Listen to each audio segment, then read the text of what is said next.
আজকে আমি বানিয়েছি কালাকাঁদ মিষ্টি। আর এই মিষ্টিটা বানিয়েছি গোবিন্দভোগ চাল দিয়ে।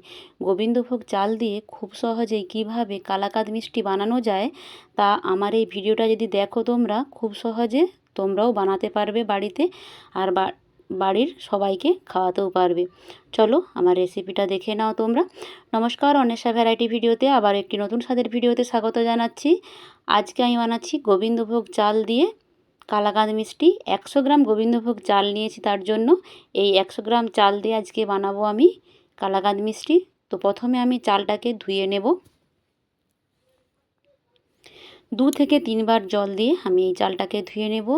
যে সকল বন্ধুরা আজকে আমার এই ভিডিওটি প্রথম দেখছো তাদেরকে রিকোয়েস্ট করব প্লিজ আমার চ্যানেলটিকে সাবস্ক্রাইব করে পাশে থাকার জন্য, যাতে আগামী দিনে বিভিন্ন ধরনের নিত্য নতুন রেসিপি তোমাদের কাছে সবার আগে পৌঁছে যায়।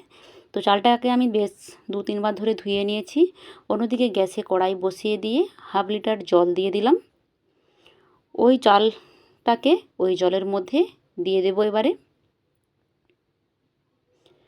চালটা আমি দিয়ে দিলাম, 1 চিমটি লবণ দিয়ে দিলাম যাতে চালটা খুব তাড়াতাড়ি সেদ্ধ হয়ে যায়, এই কারণে দিয়ে একটু নাড়াচাড়া করে দিলাম। দিয়ে ঢাকনা দিয়ে ঢেকে দেব। চালটা অর্ধেক সেদ্ধ হওয়া পর্যন্ত অপেক্ষা করব। অর্ধেক সেদ্ধ হয়ে যেতে আমি ঢাকনা খুলে একটু নাড়াচাড়া করে দিচ্ছি। অর্ধেকটা সেদ্ধ হয়েছে, দেখো চালটা অর্ধেক অর্ধেক সেদ্ধ হয়ে গেছে, তোমাদেরকে দেখালাম। এইবার আমি 250 ml দুধ দিয়ে দিলাম এর মধ্যে, দিয়ে একটু নাড়াচাড়া করে দিচ্ছি। করে দিয়ে আবারও আমি ঢাকনা দিয়ে ঢেকে দেবো প্রায় 10 থেকে 15 মিনিটের মতো। 10 থেকে 15 মিনিট পর ফিরে এসেছি। একেবারে লো ফ্লেমে রেখেছি আমি। চালটা বেশ ভালোই সেদ্ধ হয়ে গেছে। আবার একটু ঢাকনা দিয়ে ঢেকে দেবো কারণ অনেকটাই জল আছে তাই। আবারও ঢাকনা খুলে নিলাম। খুলে নেওয়ার পর 2টো এলাচ ফাটিয়ে দিয়ে দিলাম। দিয়ে নাড়াচাড়া করছি। বেশ গাঢ় গাঢ় হয়ে গেছে, বেশ কিছুক্ষণ ধরে নাড়াচাড়া করব।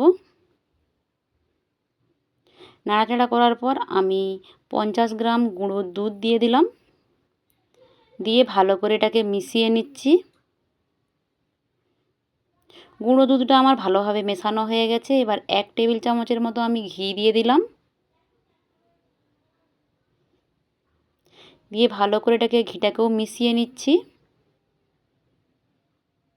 এরপর আমি চিনি দিয়ে দিলাম। কালাকাঁদ যেহেতু কড়া মিষ্টি হয় না, তার জন্য আমি 100 গ্রাম চালে 100 গ্রাম চিনি দিলাম। দিয়ে ভালো করে নাড়াচাড়া করছি। একেবারে শুকনো শুকনো করে নেব।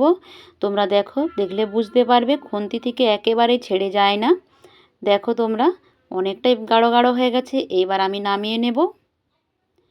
একটা ট্রের মধ্যে ঘি ব্রাশ করে নিয়েছি।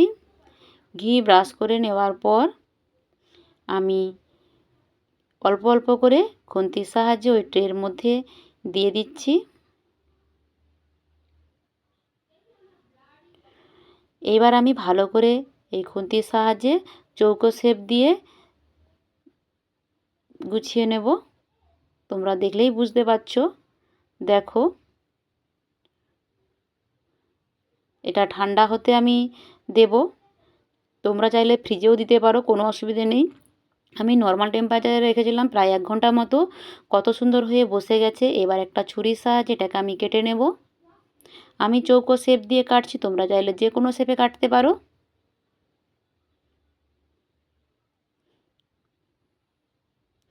তোমরা দেখেই বুঝতে পারছো মিষ্টিটা কতটা পারফেক্ট হয়েছে।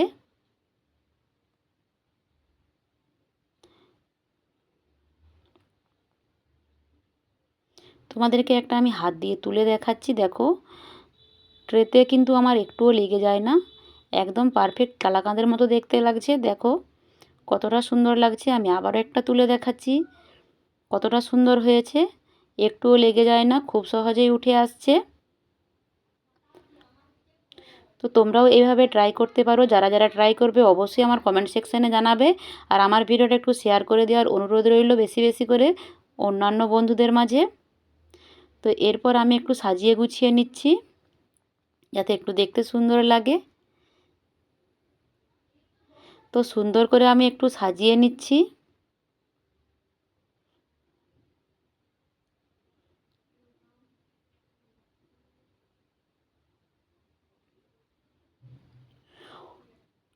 আমার সুন্দরভাবে সাজানো হয়ে গেছে। এবার আমি ওপর দিকে একটা করে কিশমিশ হাত দিয়ে চেপে এর ওপর বসিয়ে দিচ্ছি, যাতে দোকানের মিষ্টির মতো সুন্দর লাগে দেখতে। তো আমার এই মিষ্টিটা তোমাদের কেমন লাগছে অবশ্যই জানিও। আমার রেসিপিটা কেমন লাগলো কমেন্ট সেকশনে তোমাদের মতামতের অপেক্ষায় রইব। আমি ভেঙে দেখাচ্ছি ভেতর থেকে কতটা সুন্দর হয়েছে। তোমরা দেখেই বুঝতে পারছো যে ভেতর থেকে কতটা সুন্দর হয়েছে। তো তোমাদেরকে রিকোয়েস্ট করছি আবারও, যারা নতুন বন্ধু তাদেরকে, যে আমার চ্যানেলটিকে সাবস্ক্রাইব করে পাশে থেকো। আজকে বিদায় নিচ্ছি, টাটা, দেখা হবে পরবর্তী ভিডিওতে।